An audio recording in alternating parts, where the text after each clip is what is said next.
uma nova sessão que faz uma conexão com a narrativa da consagração de Arão. E essa sessão tratará das diversas impurezas, não só o capítulo de número 11, mas assim até o capítulo de número 15. Então a gente está entrando numa sessão diferente.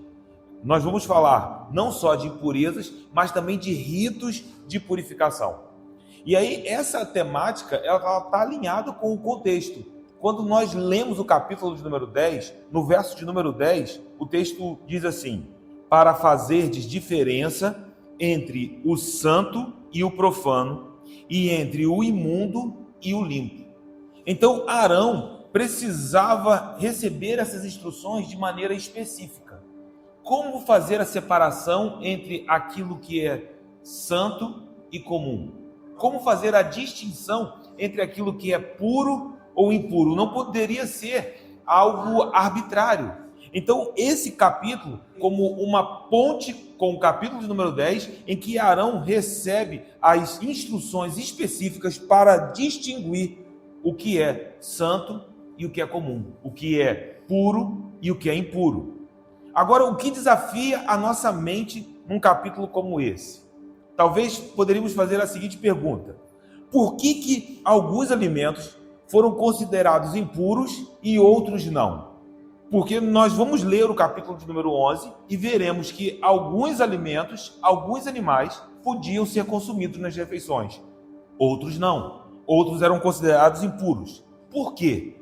Veja como que é uma pergunta que desafia a nossa maneira de pensar, principalmente com a nossa mente encharcada com o pensamento moderno. E ainda, se os alimentos eram considerados impuros para os judeus no Antigo Testamento, por que para nós, em Cristo, eles não são mais considerados impuros? Quando olhamos para perguntas como essas, certamente nós sentimos a nossa mente desafiada. Existem muitas tentativas para responder essas perguntas. E, de forma resumida, eu tentei anotar pelo menos 4 tipos de abordagens sobre esse ponto do livro de Levítico. Então, a primeira abordagem é chamada de distinções arbitrárias. Como funcionaria isso? Existe uma explicação lógica para que alguns alimentos sejam impuros e outros não. Mas alguns estudiosos consideram que ela só é conhecida por Deus. E aí caberia a Israel confiar na palavra de Deus, confiar na vontade do Senhor, confiar naquilo que Deus estava dizendo. Então, olhar para um capítulo como esse, com essa perspectiva, seria um teste de obediência. Se Deus está dizendo, nós cremos. E obedecer a palavra, com certeza, faz parte da resposta.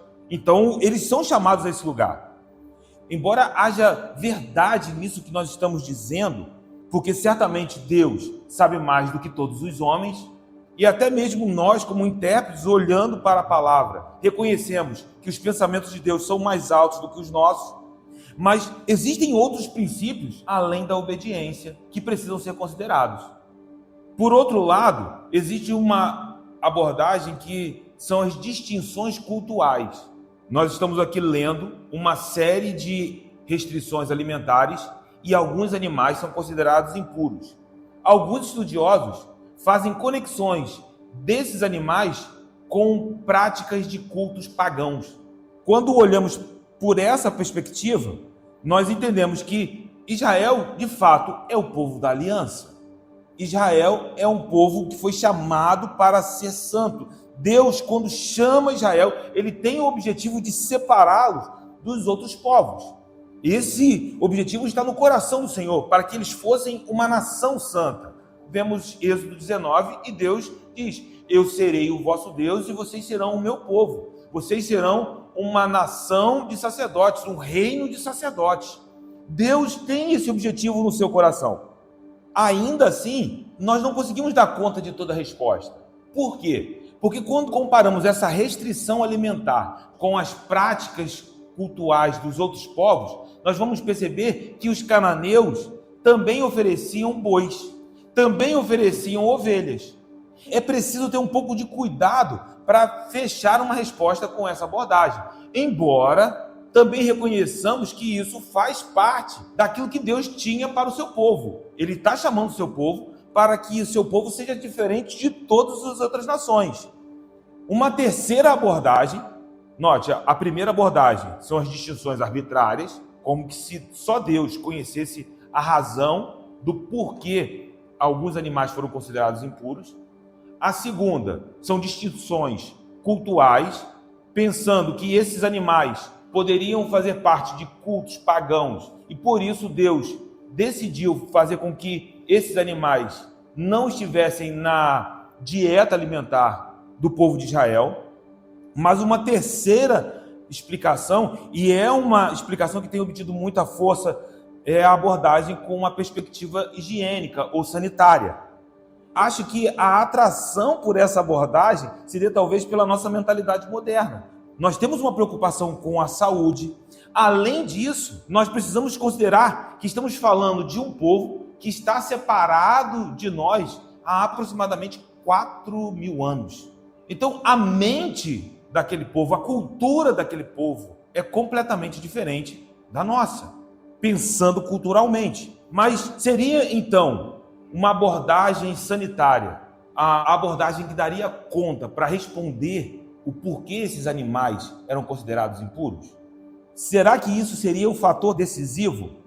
Porque pense comigo, quando olhamos para o Antigo Testamento, determinados alimentos foram considerados impuros.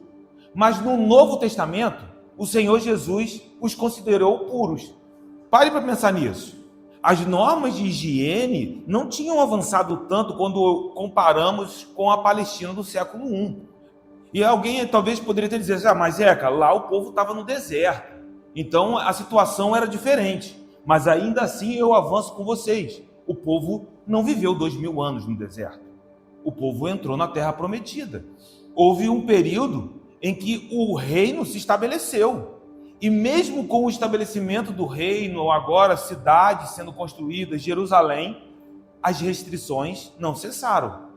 Então, olhar com uma perspectiva de que a escolha de Deus é somente por uma questão sanitária, também não dá conta, não fecha. Certamente, a providência de Deus estava contida nessas restrições. E nós vamos ver isso. Mas fechar a resposta nas restrições sanitárias também não daria conta, porque nós não teríamos como responder perguntas como essa que eu acabei de fazer. Se fosse uma questão de higiene, porque Jesus diz, podem comer esses animais. Então não é apenas uma questão sanitária. E ainda por fim, há uma outra maneira de olhar para esse capítulo, porque ainda há uma abordagem simbólica. Alguns estudiosos tentaram fazer conexões do comportamento desses animais com o comportamento da nação de Israel. Por exemplo, olhavam para o boi como um animal puro. Por quê? Porque o boi é um animal ruminante. O bolo alimentar voltava, ele ruminava, ele mastigava aquele alimento, e isso era posto em uma comparação com aquele que ouve a palavra e então medita na palavra, como se estivesse mastigando a palavra. Ou ainda, de uma forma negativa, comparando o porco como um animal impuro, porque ele vivia na lama, sendo colocado como uma imagem daquele que vive em sua impiedade, vive em seus pecados, na lama do seu pecado. Embora as metáforas façam muito sentido, eu perguntaria, e por que a águia é considerada um animal impuro? Porque quando olhamos para o comportamento da águia, por vezes ele é tão inspirador. Pensamos na águia que voa em lugares altos. A imagem da águia mesmo foi usada por Isaías, quando ele compara aqueles que esperam no Senhor, que voarão como águias. Mas ainda assim, a águia é considerada em Levítico 11 como um animal impuro. Então veja que todas as abordagens possuem pontos fortes, mas também deixam lacunas, e abraçar uma dessas abordagens como o único caminho pode ser perigoso. Então a gente precisa pensar como interpretar o capítulo número 11 e mais. Quais aplicações podemos fazer desse capítulo nas nossas vidas? Por que o Senhor deixou um texto como esse para nós? Então, um olhar mais amplo talvez nos faça ver que cada abordagem tem os seus pontos fortes, seus pontos positivos e que se comunicam, mas reconhecendo que esses pontos fortes estão apoiados em princípios. Eu tenho enfatizado essa tecla desde quando nós começamos os estudos em Levítico, que olhar para um livro como esse é um trabalho de escavar além da superfície. E aí, quando esses princípios são encontrados, nós vamos encontrar também, juntamente com esses princípios, a maneira de aplicá-los às nossas vidas. Então, acho que o primeiro princípio que pode ser destacado nesse texto é o princípio de escolha e separação. Uma maneira segura de você olhar o capítulo de número 11 de Levítico é você entender que o princípio que está por trás desse capítulo é um princípio de escolha e separação. Por quê? Em Levítico 20, no versículo de número 23, veja o que o texto diz. Não andeis nos costumes da gente que eu lanço de diante de vós, porque fizeram todas estas coisas. Por isso me aborreci deles. Deus está falando dos gentios, Deus está falando das nações pagãs. Mas a vós outros, agora aponta para Israel. Tenho dito, em herança possuireis a sua terra, e eu vou-la darei para a possuirdes. Terra que mana leite e mel. Eu sou o Senhor vosso Deus, que vos separei dos povos. Na NVI, o versículo 25 começa assim, portanto, na versão Ara, diz, fareis, pois, ou seja, fareis, portanto, distinção entre os animais limpos e os imundos, e entre as aves imundas e as limpas. Não vos façais abomináveis por causa dos animais, ou das aves, ou de tudo o que se arrasta sobre a terra, as quais coisas apartei de vós para tê-las por imunda. Ser-me-eis santos, porque eu, Senhor, sou santo, e separei-vos dos povos para serdes meus. Então, quando nós olhamos para esse texto, Deus está dizendo, eu escolhi a nação de Israel, eu separei vocês, portanto, vocês não são mais como os outros povos, e vocês precisam comunicar isso para as outras nações. Como? Façam distinção entre os animais que vocês comerão. Quando as nações olharem para vocês, eles verão que existe um Deus que separou um povo dos outros povos. Da mesma maneira que vocês separam os alimentos, que vocês separam animais de animais para o seu mantimento, eu, o Senhor, também separei vocês das outras nações para pertencer a mim. Isso está por trás do capítulo de número 11. Arão precisava entender isso. Lembra da semana passada, Levítico 10:10? Arão, você precisa aprender a fazer a separação daquilo que é puro do impuro, do santo e o comum. E agora no versículo de número 1, capítulo 11, e isso é interessante porque o Senhor fala então a Moisés e Arão juntos. É a primeira vez que isso acontece em Levítico. Antes, Deus sempre chamava Moisés e Moisés falava a Arão. No capítulo passado nós vimos que Deus chamou Arão para falar com ele a sós. E aqui no capítulo de número 11, agora Deus chama Moisés e Arão juntos. Agora, Arão é o sumo sacerdote. Ele precisa assumir a sua responsabilidade esta que vimos na semana passada, que vimos no capítulo de número 10, versos 10 e 11. E veja que ele tinha a responsabilidade de ensinar o povo. Se você olhar Levítico 10, 11... você vai entender o porquê ele precisava aprender a fazer essa distinção. Para ensinardes aos filhos de Israel todos os estatutos que o Senhor tem falado por intermédio de Moisés. Arão tinha essa responsabilidade como sumo sacerdote. Então Deus chama Moisés e Arão. E aí o versículo de número 2 diz assim, dizei aos filhos de Israel, são estes os animais que comereis, de todos os que há sobre a terra. Um ato da providência de Deus surge, porque Deus diz a Arão e Moisés que não faltará mantimento, e vocês poderão comer. E veja como que isso se assemelha com algo que Deus já havia dito no passado. Quando você vai em Gênesis, capítulo de número 2, no verso de número 16, veja o modo como Deus fala com Adão. Ele diz: e o Senhor lhe deu esta ordem: de toda árvore do jardim comerás livremente. Deus está dando a Adão, em Gênesis, uma palavra em que a provisão está garantida. Lá em Levítico, de maneira muito semelhante, é Deus dizendo: não se preocupe, eu providenciarei tudo que vocês vão precisar, mas vocês precisarão aprender a fazer algumas distinções. Em Gênesis 2, foi dado de toda árvore do jardim como mantimento para Adão e Eva. Aqui, em Levítico 11, como alimento, todo animal com o casco fendido em duas partes e que ruminam. Olha o versículo de número 3. Todo o que tem unhas fendidas e o casco se divide em dois e rumina entre os animais, esse comereis.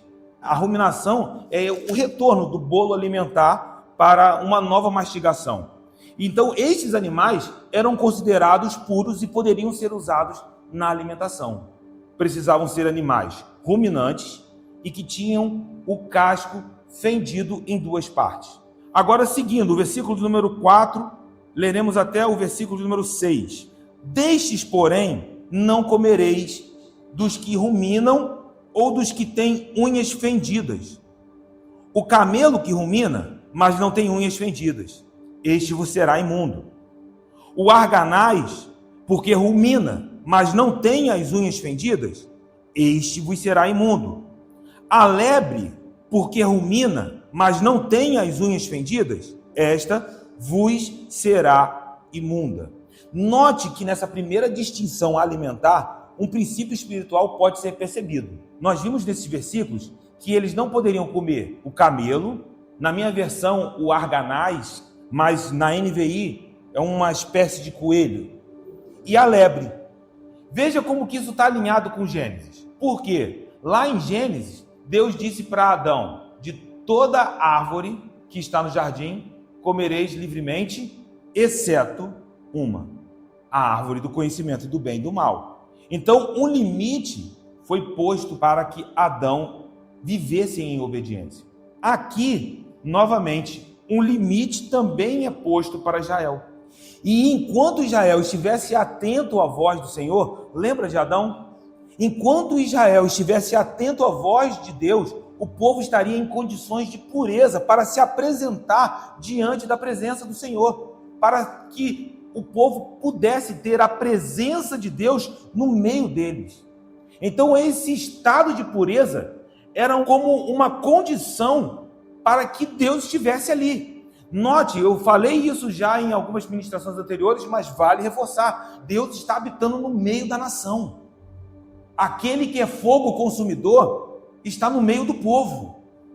Então, essa condição de pureza era um limite, um chamado à obediência. E onde há obediência, certamente existem sementes que produzirão colheitas garantidas. Então, enquanto o povo estivesse com isso de maneira clara, eles estariam em condições de permanecer na presença do Senhor. E isso tem muito a ver conosco, porque nós também fomos chamados a uma vida de obediência. Sabemos que é um desafio todos os dias, caminhamos de glória em glória, caminhamos pedindo que o Espírito Santo esteja sempre nos conduzindo, mas uma vida com uma oração como essa é alguém que entende que a presença de Deus habita em nós. Temos zelo pela presença. A nação de Israel precisava entender isso. Eles poderiam comer de alguns animais, entretanto, no versículo de número 4 até o 6, diz que esses animais não poderiam ser consumidos. Porque o boi poderia ser consumido e o camelo não. E aí surge outro princípio, que é o princípio de integralidade. Note que os camelos, os coelhos e as lebres ruminam. O que quer dizer? Eles mastigam. Você já viu um coelho? Ele sempre está ali parado. Você fica, o que ele está comendo ali? Ele está ali só mastigando, porque ele está ruminando. Mas ele não tem o casco fendido, ele não tem a unha fendida. E aí quando você olha para o versículo de número 7, também o porco. Por quê? Porque tem unhas fendidas e casco dividido, mas não rumina, este vos será imundo. Agora temos o oposto, porque o coelho rumina, mas não tem o casco fendido. O porco tem o casco fendido, mas ele não rumina. O Senhor exigia do seu povo um comprometimento integral. Quais eram os animais que podiam ser usados na dieta? Que podiam ser consumidos por serem considerados puros? Animais ruminantes com o casco fendido. E se ele for apenas uma parte? Não. Os animais usados na alimentação precisavam ter todas as características ordenadas por Deus. O povo de Israel é um povo escolhido por Deus, mas eles não foram chamados para escolher qual aspecto da santidade do Senhor eles carregariam. A nação de Israel não foi chamada para carregar uma parte da vontade de Deus. A nação de Israel foi chamada para uma entrega total. Como nós também fomos chamados para uma entrega total de cada área das nossas vidas. Aqueles que estão comprometidos completamente com o Senhor, eles não se rendem a negociações, não fazem barganhas com o mundo. Embora a lebre seja um animal ruminante, não tinha o casco fendido, só tinha uma parte daquilo que Deus exigia. E ter uma parte daquilo que Deus exige não é o nosso chamado. E isso nos mostra por que esses animais foram considerados impuros. Porque eles não tinham todas as características que Deus exigia para que aquele animal fosse puro. Por uma questão de característica. E aí, quando a gente segue, o versículo de número 8 nos traz mais informações. Veja que a impureza poderia ser transmitida no ato de comer ou mesmo se tocasse num desses animais quando mortos. O versículo 8 diz: da sua carne não comereis, os animais impuros, nem tocareis no seu cadáver, estes vos serão impuros.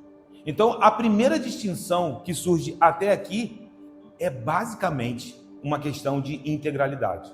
Precisava ser ruminante e com o casco fendido. Quando a gente prossegue ainda, nós vamos ver que, de modo semelhante, você vai ver isso surgir nos animais marinhos, porque os versículos de 9 a 12 falam dessa característica dos animais puros e impuros que vivem no mar, ou seja, aqueles que seriam pescados para alimento. E veja o texto: de todos os animais que há nas águas comereis os seguintes: todo o que tem barbatanas e escamas nos mares e nos rios, esses comereis. Então tem que ter barbatanas e escamas. Porém, todo o que não tem barbatanas nem escamas nos mares e nos rios, todos os que enxameiam as águas e todo ser vivente que há nas águas, estes serão para vós outros abominação. Ele está dizendo, serão impuros.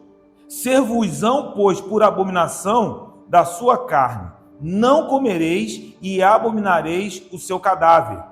Todo o que nas águas não tem barbatanas ou escamas será para vós outros abomináveis. Então, os peixes também precisavam ter essa dupla característica. Os animais terrestres, ruminantes e com o casco fendido em duas partes. Os peixes, escamas e barbatanas. Por que escamas e barbatanas? Champlin é um estudioso, ele tem um comentário extremamente denso do Antigo e do Novo Testamento. Ele observou algumas explicações possíveis para essas restrições. Por exemplo, as escamas protegiam os peixes de algumas doenças e imperfeições. Então a gente vê aí talvez um caráter sanitário. As barbatanas faziam parte do corpo do peixe, mas com uma função de propulsão, de movimentos. Então quando a gente olha para esses aspectos, a gente vê saúde, vê uma questão de um peixe que se movimenta de maneira natural. E esses princípios de separação também apontam para uma questão de integralidade. O peixe não ter apenas uma só característica, ele não podia ter só barbatanas, ou ele não poderia ter só escamas. Era necessário ter todas as características que Deus havia exigido. Novamente, Israel está sendo chamado para um comprometimento integral. Veja como que é difícil precisar o porquê. A gente caminha, sabe, sempre com muito cuidado para não dar uma resposta definitiva, até porque a gente precisa ter esse cuidado com o texto. Mas parece ser seguro olhar para essa questão de separação, integralidade e comparar isso com a maneira que o povo de Israel deveria caminhar, comunicando para as outras nações que Israel seria uma nação separada. A gente ainda avança, porque ele não fala só dos animais terrestres ou dos peixes. Quando você olha para os versos 13 a 19, agora o terceiro reino da criação, os animais que se movem pelo ar. Alguns também são postos na restrição alimentar. Veja aí os versículos 13 a 19. Das aves, estas abominareis, não se comerão, serão abominação a águia, o quebrantoço e a águia marinha, o milhano e o falcão, segundo a sua espécie, todo corvo, segundo a sua espécie, o avestruz, a coruja, a gaivota, o gavião, segundo a sua espécie, o mocho, o corvo marinho, a ibis, a gralha, o pelicano, o abutre, a cegonha, a garça, segundo a sua espécie, a polpa e o morcego. Agora surge uma lista de aves. E é até difícil identificar cada espécie. Provavelmente os nomes mudam nas versões, porque é difícil você identificar de fato que espécie está sendo colocada aqui. Talvez alguns animais com mais precisão do que outros. Por exemplo, quando fala sobre a águia, ou a coruja, ou a gaivota. Mas, por exemplo, quando diz o corvo marinho, talvez sejam animais que tenhamos um pouquinho mais de dificuldade. E ainda, até o morcego, porque sabemos que o morcego não é uma ave. Mas o que está sendo colocado aqui, esse animal, o morcego, ele se move como as aves se movem. Ele voa. Então, por isso que ele está aqui nessa lista. Por que não comer esses animais? A gente precisa olhar num contexto mais amplo. A nação de Israel não costumava comer sangue. Era uma proibição. Eles não poderiam comer sangue. Nós vemos que essas aves eram aves que comiam animais sem drenar o sangue. Eram aves de rapina. Então, eram caçadores. E uma vez que essas aves comiam outros animais, essas aves não deveriam ser consumidas pelo povo de Israel. Da mesma maneira, o morcego, por beber o sangue. Então, o que faz sentido dentro dessa porção é que vemos que, da mesma maneira que o povo de Israel não deveria comer carne sem drenar o sangue, esses animais também foram colocados dentro dessa restrição. Além disso, nessa lista aqui, nós temos animais que comem cadáveres, comem animais mortos. Outro ponto sensível dentro da realidade de Israel no Antigo Testamento. Então, isso faz com que esses animais entrem num grande grupo de restrições. Todos eles não podiam ser consumidos na dieta. Mas aí, Moisés ainda avança dentro desse texto, trazendo mais algumas restrições, porque agora a lista alcança os insetos. Do versículo 20 a 23. Todo inseto que voa, que anda sobre 4 pés, será para vós outros abominação. Mas de todo inseto que voa, que anda sobre 4 pés, cujas pernas traseiras são mais compridas para saltar com elas sobre a terra, estes comereis. Deles comereis estes, a locusta, segundo a sua espécie, o gafanhoto devorador, segundo a sua espécie, o grilo, segundo a sua espécie, e o gafanhoto, segundo a sua espécie. Mas todos os outros insetos que voam, que têm 4 pés, serão para vós outros abominação. Então a lista alcança os insetos. E aí eu chamo a sua atenção para o verbo voar, porque o verbo voar aqui é sheretz, que no hebraico significa coisas que fervilham, que enxameiam. E essa observação é importante, porque estes que eram considerados impuros, e vimos isso no versículo de número 20, inseto que voa, mas que voa em enxame, eles eram considerados impuros, no sentido de que eles voavam como enxames, não havia uma direção definida, o movimento desses insetos era caótico. Imagine um enxame de abelhas, um enxame de moscas. Esse movimento é descrito aqui com esse verbo.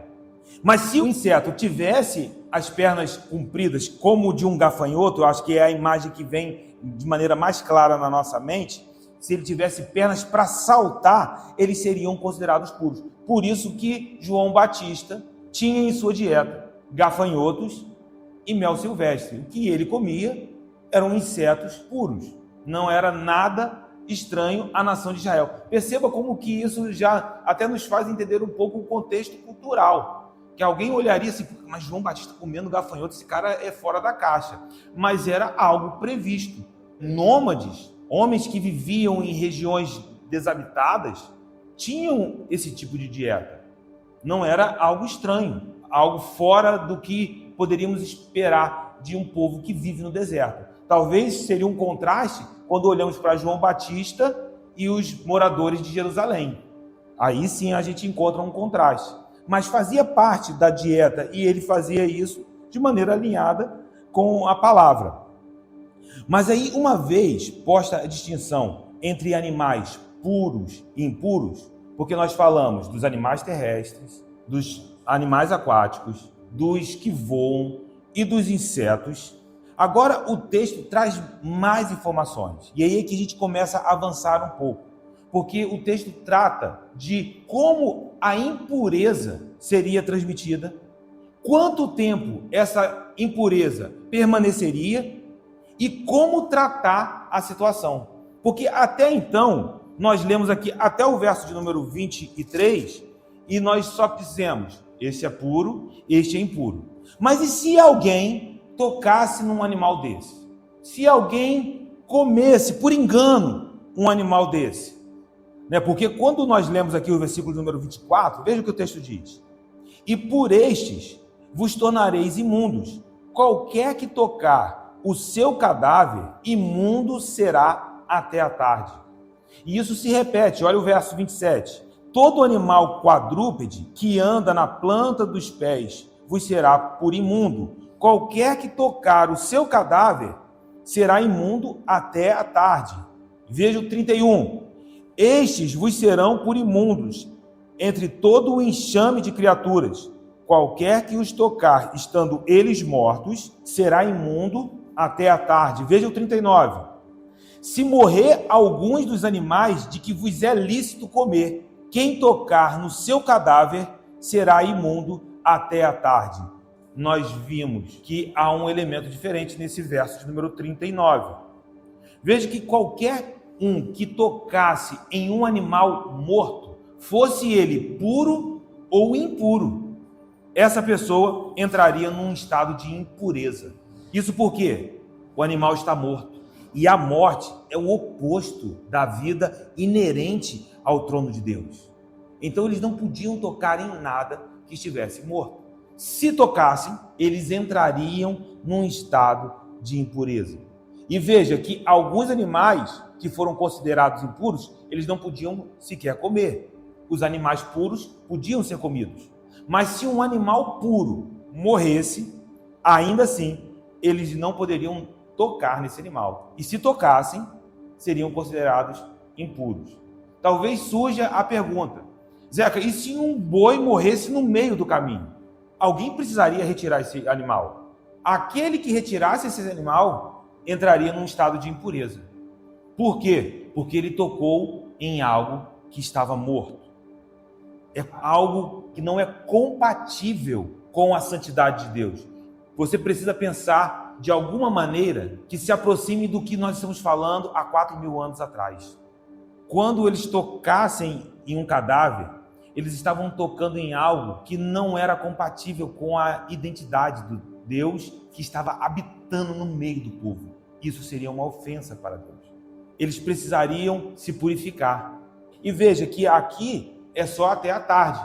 Vemos a misericórdia de Deus, a bondade de Deus, porque ele não estaria para sempre impuro. Seria por um tempo.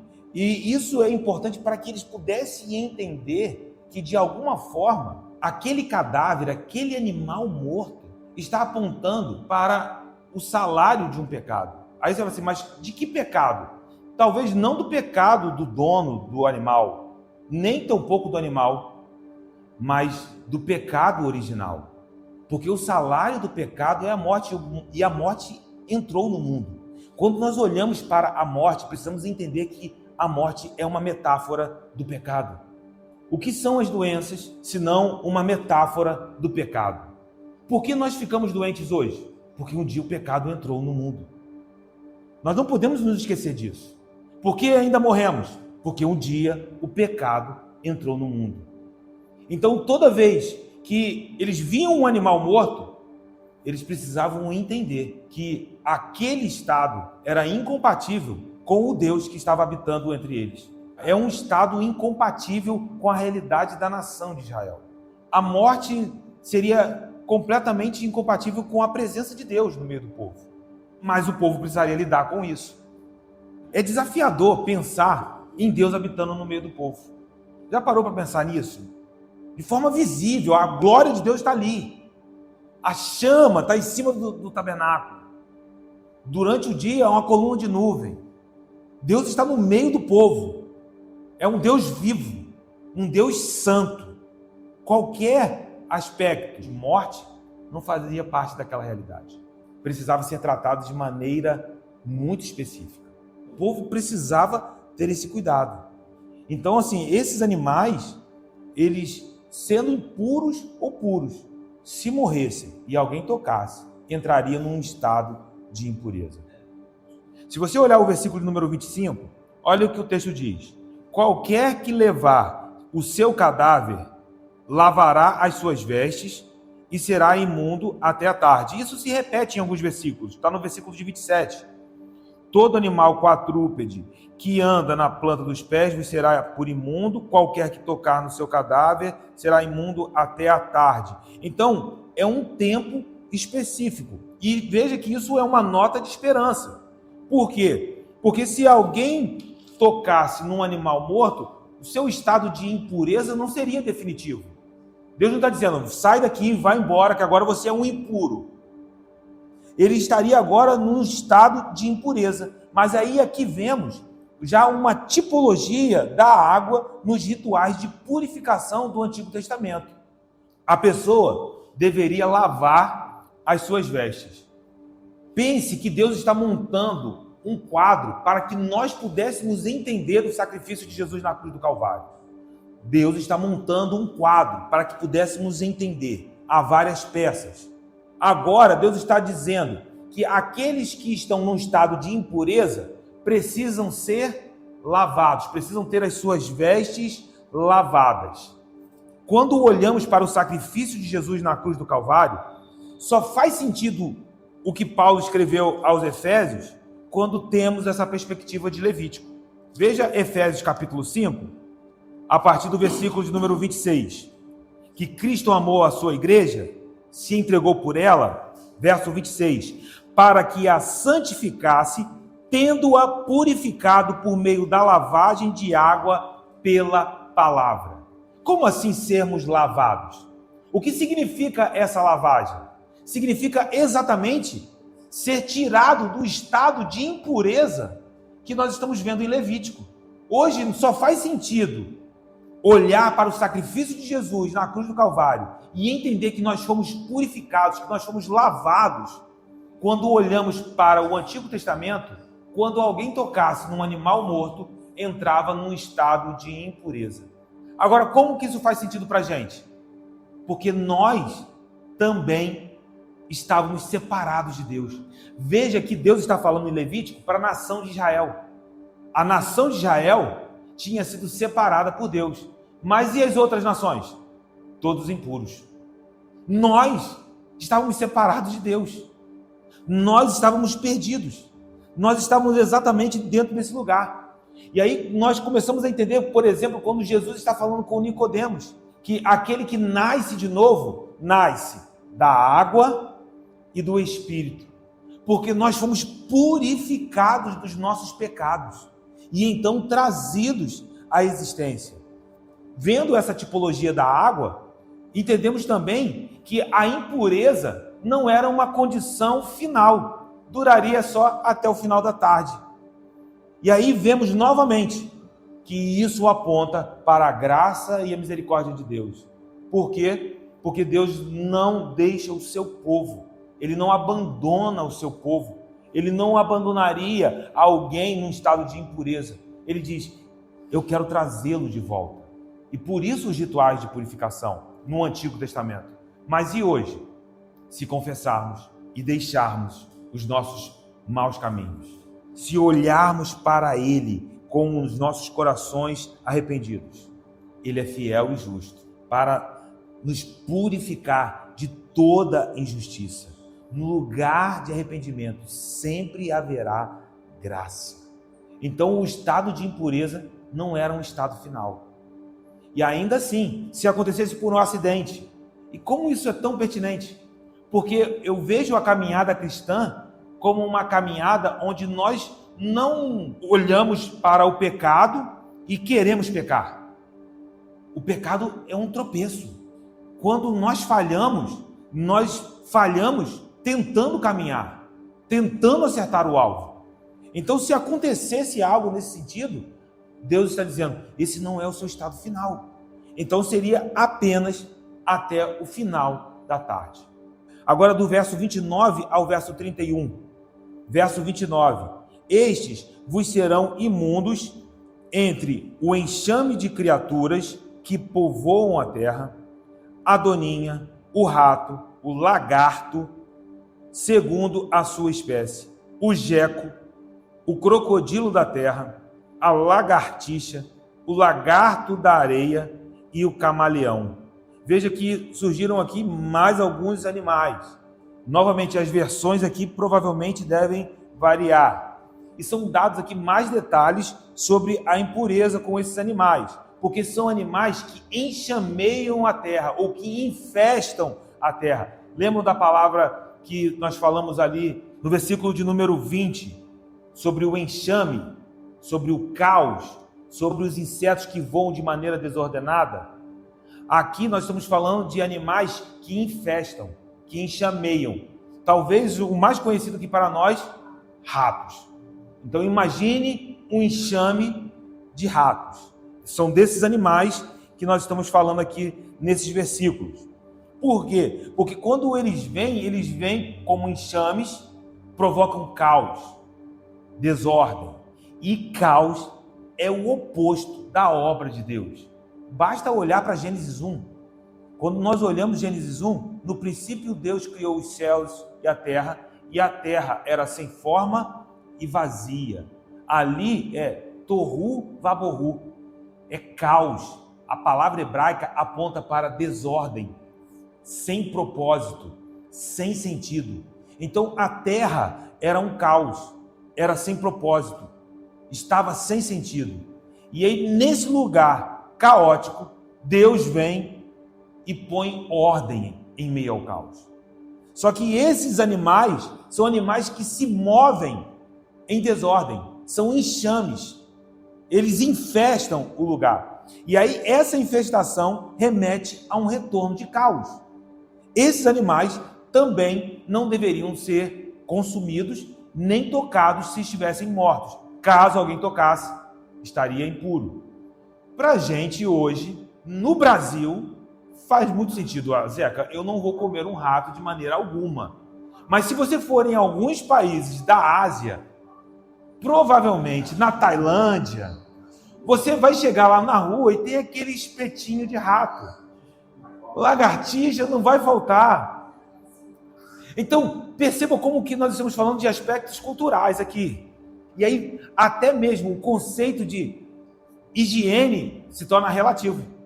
Porque aquilo que, para nós, está fora do padrão sanitário, talvez na Tailândia, meu irmão, é um manjar. Então, assim, percebam que são padrões que a gente caminha, mas são relativos. Mas o que é importante a gente colocar aqui de maneira clara é que são questões específicas e que sempre apontam para princípios espirituais. Vamos para o versículo de número 32 e 33. E tudo aquilo sobre que cair qualquer deles, nós estamos falando dos animais que produzem infestação, estando eles mortos, será imundo, seja vaso de madeira, ou veste, ou pele, ou pano de saco, ou qualquer instrumento com que se faz alguma obra. Será metido em água e será imundo até a tarde, então será limpo. E todo vaso de barro, dentro do qual cair alguma coisa deles, tudo o que houver nele será imundo, o vaso quebrareis. Então, o que o texto está dizendo? Se um rato, vou usar o rato aqui, talvez por ser o animal mais conhecido para a gente aqui. Se um rato morresse dentro de um vaso de madeira, ou enrolado em alguma veste, um pano de saco, ou em alguma pele, um tapete, esses utensílios seriam considerados impuros, mas deveriam ser lavados. Por quê? Existe uma questão sanitária que parece saltar aqui, faz muito sentido para a gente. Mas também, note, era um estado de impureza. Quando eu falo do estado de impureza, a gente precisa pensar de que nós estamos falando de pessoas que se apresentariam diante da presença de Deus. Veja como que é sensível a questão. Alguém vai dizer assim, poxa Zeca, mas a pessoa tocou numa panela em que o rato morreu. Agora, ali, para ela tirar aquele rato, ela não poderia se achegar à presença de Deus? Não. Ela estaria em um estado de impureza. Isso talvez nos choque, porque nós estamos tão envolvidos pela graça. Mas você já parou para pensar que se Jesus não tivesse morrido na cruz do Calvário, por mais que você tivesse boa vontade, você nunca poderia entrar na presença dele? Por quê? Por causa dos nossos pecados. Quando a gente começa a olhar por essa lente, isso exalta a graça. A gente não pode se acostumar com momentos como esse que nós estamos vivendo aqui. O Senhor está aqui conosco e nós só estamos desfrutando desse momento porque Ele nos purificou dos nossos pecados. É a graça de Deus que nos alcançou. Então, se acontecesse alguma coisa nesse sentido, essas peças precisavam ser lavadas e seriam consideradas impuras até o final da tarde.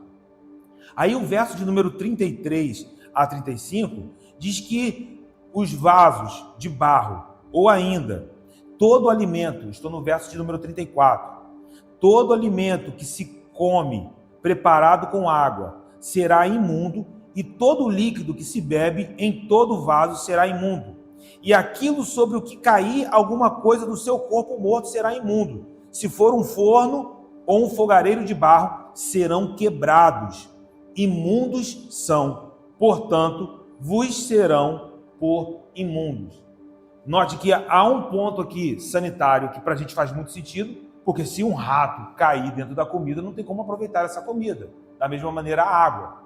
Mas os vasos de barro também eram quebrados, os fornos eram quebrados, os fogareiros de barro eram quebrados, todos eles eram considerados imundos. Novamente, são restrições muito claras. Faz sentido quando pensamos numa questão de higiene, mas não perca da sua mente que nós estamos falando de estado de impureza e que Deus está habitando no meio do povo. Vamos prosseguir. Verso de número 36. Porém, a fonte ou cisterna em que se recolhem águas será limpa. Mas quem tocar no cadáver desses animais será imundo. Então, algo aqui acontece com as fontes. Alguém poderia balançar a cabeça assim, não entendi, mas por quê? Lembra que eu disse, se um boi morresse no meio do caminho, nós precisaríamos retirar esse boi, e aquele que tirasse, ele seria considerado impuro até o final da tarde? Se um animal caísse dentro da fonte, o animal seria retirado. O que o texto diz? Quem tocasse no cadáver, quem retirasse o animal, seria impuro, mas a fonte não. E aí pense por quê. Primeiro, um ponto lógico. Se você está numa região árida, de deserto, se uma fonte é impura e ela não pode ser utilizada, imagine o caos na região. E aí, olhamos um princípio que está por trás, que é um princípio espiritual. Aponta para a fonte das águas que purificam. Porque a fonte continua sempre limpa. Porque é de lá que vem a água que purifica. Nós fomos alcançados por uma fonte. E aí você já parou para se perguntar por que Jesus vem até o pecador, mas ele não é contaminado pelo pecado. A água vem até nós. Ninguém tocaria num leproso, porque seria considerado impuro. Mas aí Jesus toca. Por quê? Porque ele é a fonte. Mas não só isso. Eu quero que você avance. Porque uma vez que você é tocado por ele, e ele te dá de beber, você lembra do que Jesus disse para a mulher samaritana? Não só vou saciar a tua sede, mas eu vou te transformar em uma fonte de águas a jorrar. É por isso que nós saímos daqui. E aí alguém pode dizer assim, mas aonde eu vou, Zeca? É um lugar que está em trevas, mas você se tornou uma fonte. Jesus faz essa água jorrar de dentro de você. Que isso seja uma realidade. Só que aí o capítulo 11, ele prossegue e ele ainda traz mais elementos, porque o verso 37 diz assim, se do seu cadáver cair alguma coisa sobre alguma semente de semear, esta será limpa. O mesmo princípio se aplica aqui. Por quê? Porque a semente para semear, ela sempre é boa. Nós podemos ter essa certeza. A semente do reino, ela sempre será boa. Quando Jesus fala sobre o reino dos céus e ele aplica isso ensinando por parábolas, ele diz que o filho do homem é o semeador e que a boa semente são os filhos do reino. Abra em Mateus 13. Mateus 13, verso 37. O contexto é a parábola do joio e do trigo. E aí no versículo 37, ele traz a explicação. Veja o que diz o texto. E ele respondeu, o que semeia a boa semente é o filho do homem. O campo é o mundo. A boa semente, os filhos do reino. O joio são os filhos do maligno. Podemos fazer por analogia a semente que está para ser semeada. Ela não é colocada num estado de impureza.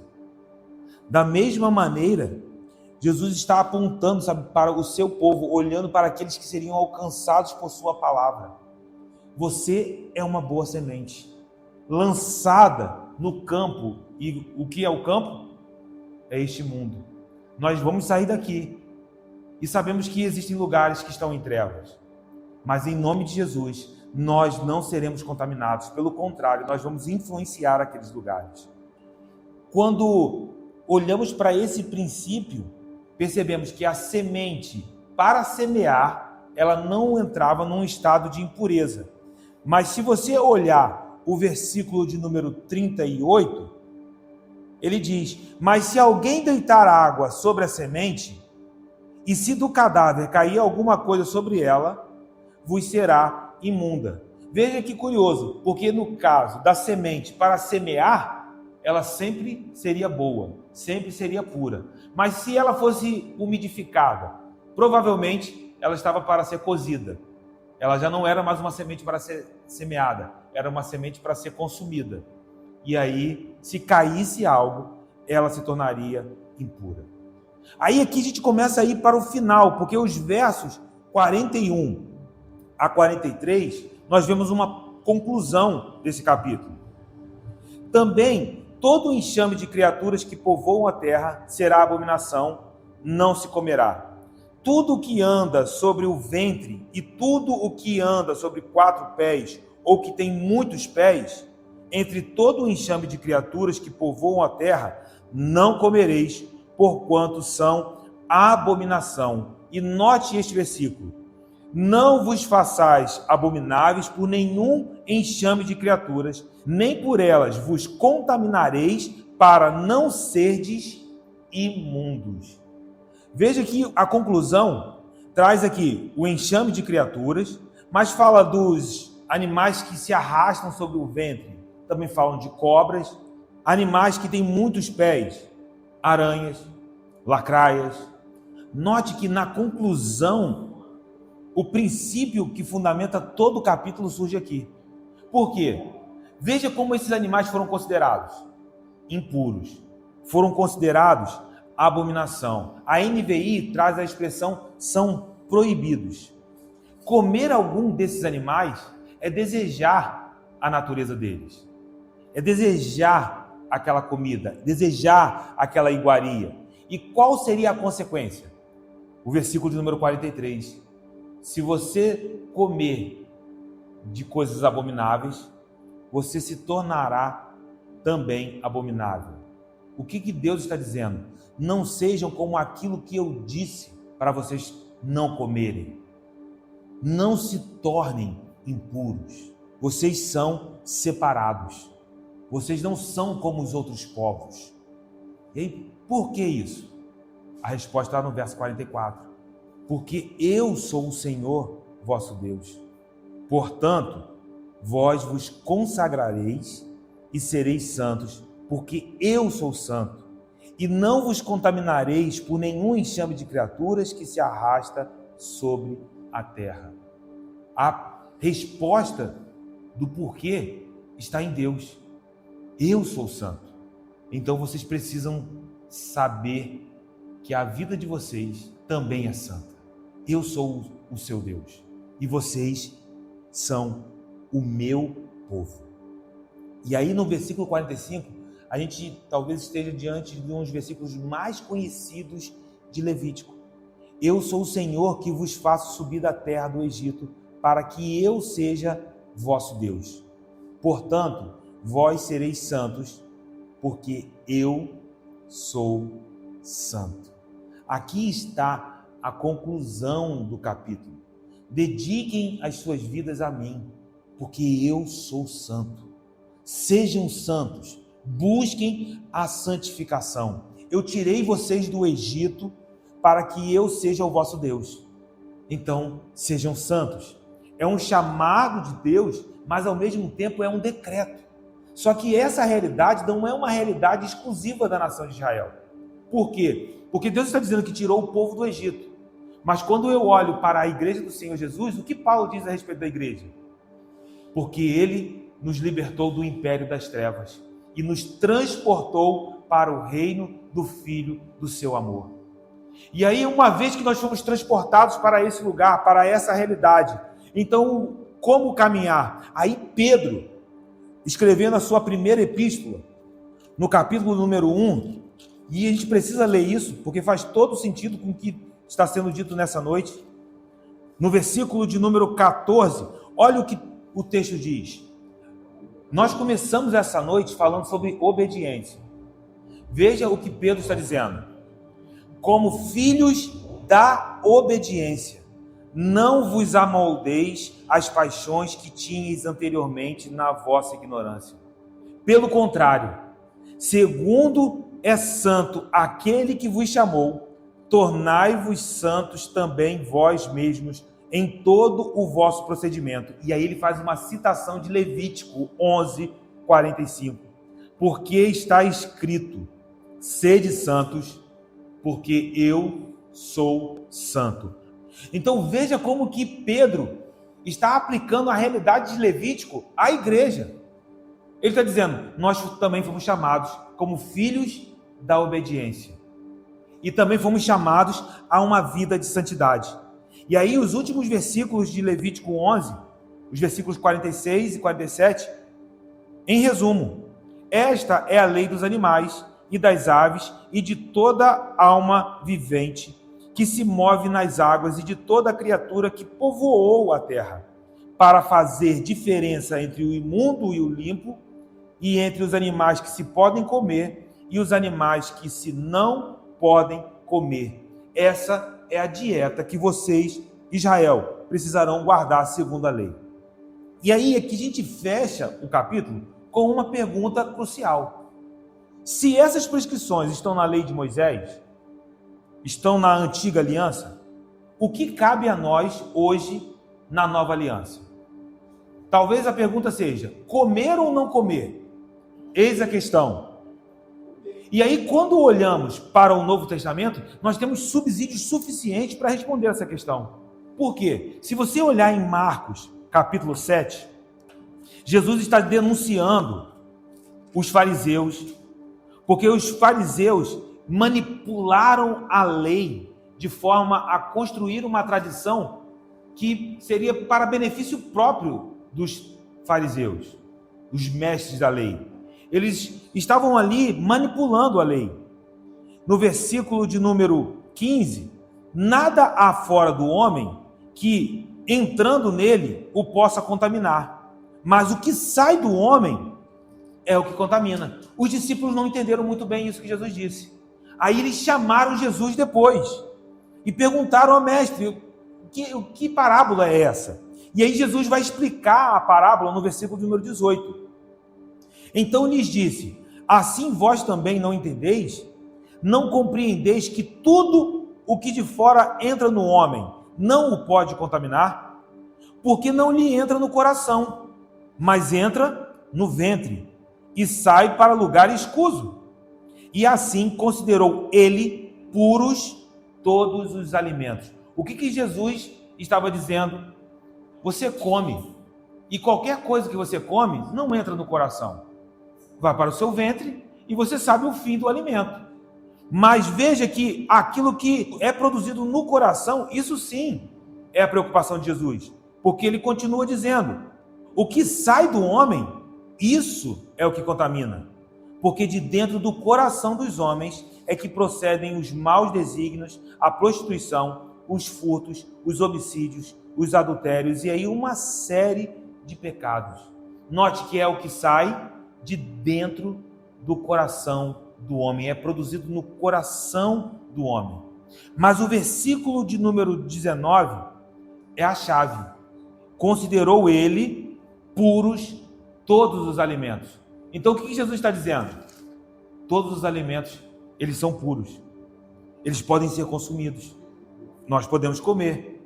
Porque nós reconhecemos que isso foi de fato decisivo. Era difícil para o povo de Israel. Porque um judeu temente, ele queria que todos reconhecessem a presença do Senhor nele. Mas qual era a distinção? Você não pode comer qualquer coisa, você é um judeu. Por isso que Pedro relutou na casa de Cornélio.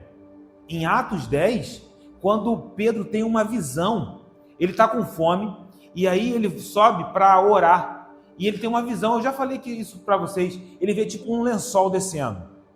E aí desce um lençol, tipo uma toalha de piquenique.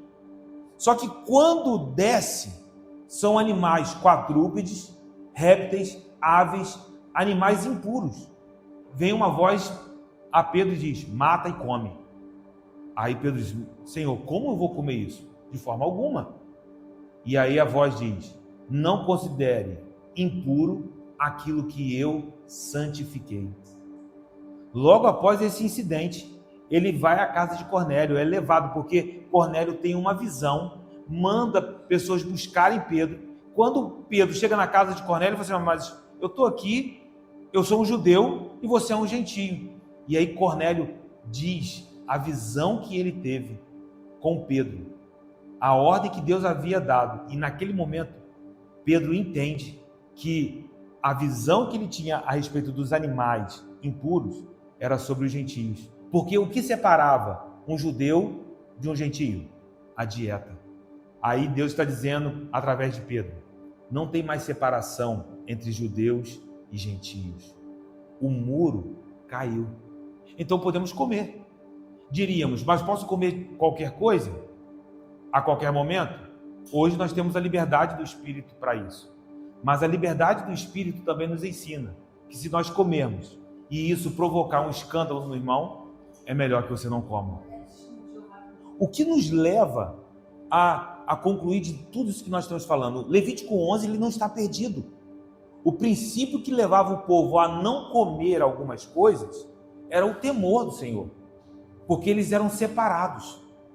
E hoje nós temos uma liberdade no espírito para comer ou não comer. Mas o que fará decidir será o temor do Senhor. Porque entendemos que quando pecamos contra algum irmão, nós não pecamos contra o irmão, mas pecamos contra Cristo que morreu por ele. Se nós fizermos um irmão se afastar por causa da nossa liberdade, nós estamos pecando contra Cristo. E aí percebemos que o princípio continuou o mesmo.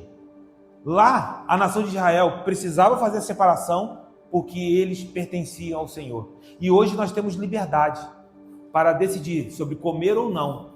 Mas o que fará a decisão ser certa é sempre entendendo que nós pertencemos ao Senhor, que nós somos dele e que ele continua amando a pureza. Então nós saímos daqui purificados pelo sangue do Cordeiro. Nós chegaremos em lugares que estão em trevas, mas que, sabe, nesses lugares que por vezes o Senhor nos leva, eu e você possamos ser fontes a jorrar, para que a água que Cristo nos deu também alcance esses lugares para a glória dele. Feche os seus olhos e vamos orar. Pai, obrigado por essa noite, pela essa oportunidade de meditarmos na tua palavra. Espírito Santo, obrigado por nos conduzir